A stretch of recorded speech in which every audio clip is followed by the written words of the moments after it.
Hello everyone, welcome or welcome back to my YouTube channel A Young Homeopath. Hope you all are doing well.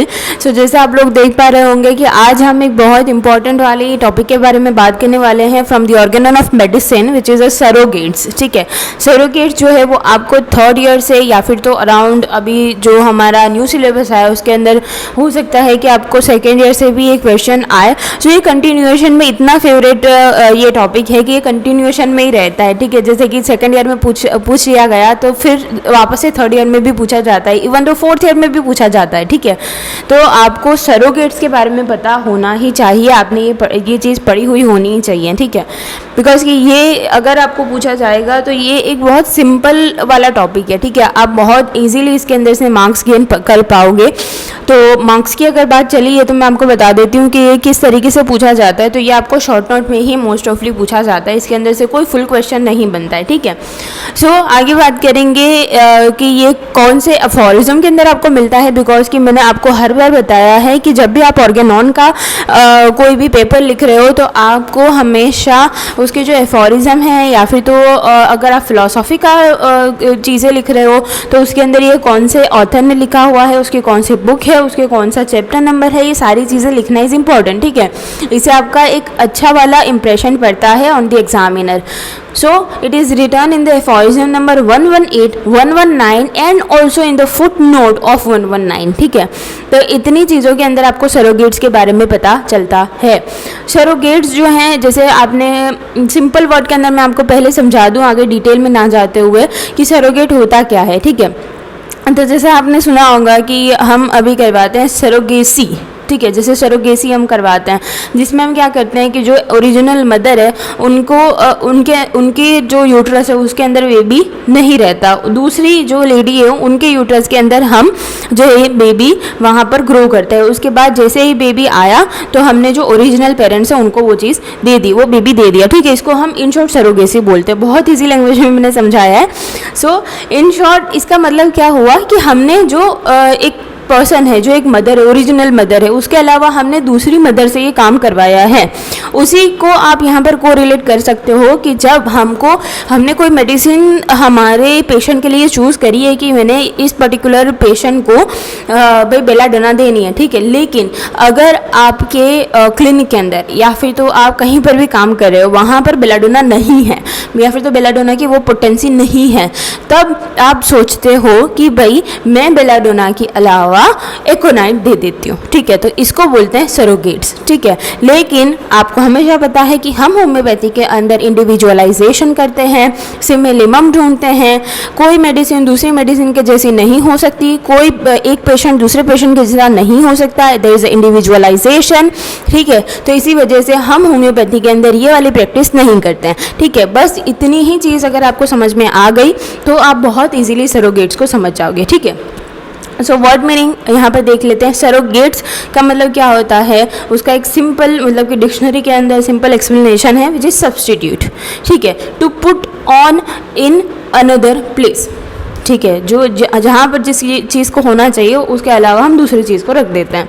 Equivalent और alternative in the place of another serving the same place. ठीक है, that means कि वही चीज़ जो मैंने आपको आगे समझाई. According to doctor Hahnemann, of course अगर हम होम्योपैथी के अंदर ये चीज़ पढ़ रहे हैं तो अकॉर्डिंग टू डॉक्टर हेनेमन हमको ये चीज़ देखनी होगी. So any medicine can be use as a substitute of any other medicine as usual, जो कि मैंने आपको बताया, because another medicine have their own pathogenesis और pathogenetic power with the disease curing power of the different medicine. That means कि हर एक medicine दूसरी मेडिसिन से डिफर करती है, हर एक मेडिसिन का अपना पैथोजेनिक पावर होता है और हर एक मेडिसिन अपने तरीके से काम करती है. ठीक है, as any other plant differ in its external form made of life and growth in the different way. Simple सी चीज़ है, जैसे मैंने आपको बेलाडोना और एकोनाइट की बात करी.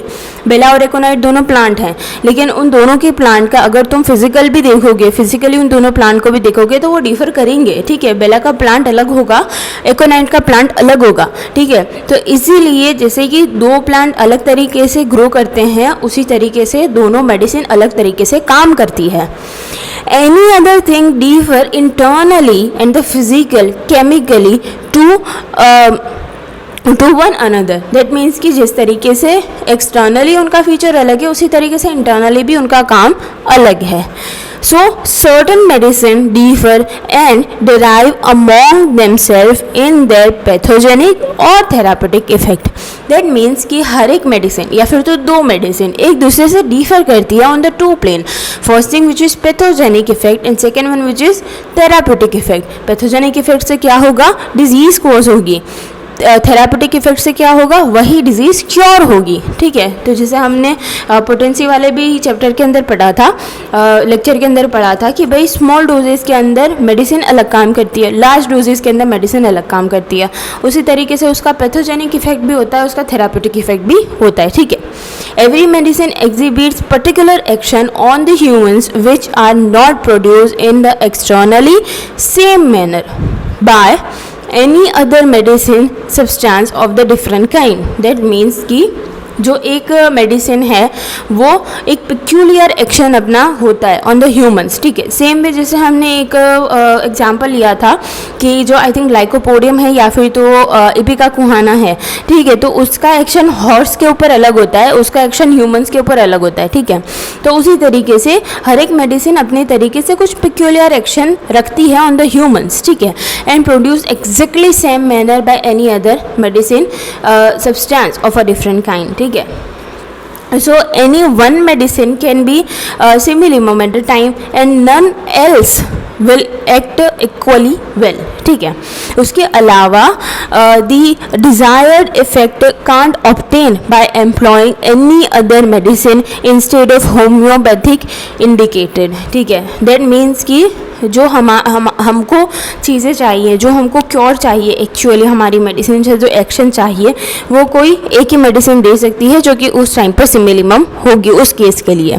Same way there is a no surrogate in the homeopathy. ठीक है, तो लास्ट में आपने ये एक सेंटेंस लिख देना है कि होम्योपैथी के अंदर सरोगेट जैसी कोई चीज़ नहीं होती है। ठीक है, तो ये थी हमारी lecture about the surrogates. Hopefully आपको सारी चीज़ें अच्छे से समझ में आई होंगी। If you have any doubt then you can ask me in the comment section, and please like, comment, share and subscribe to my channel, and thank you so much for watching.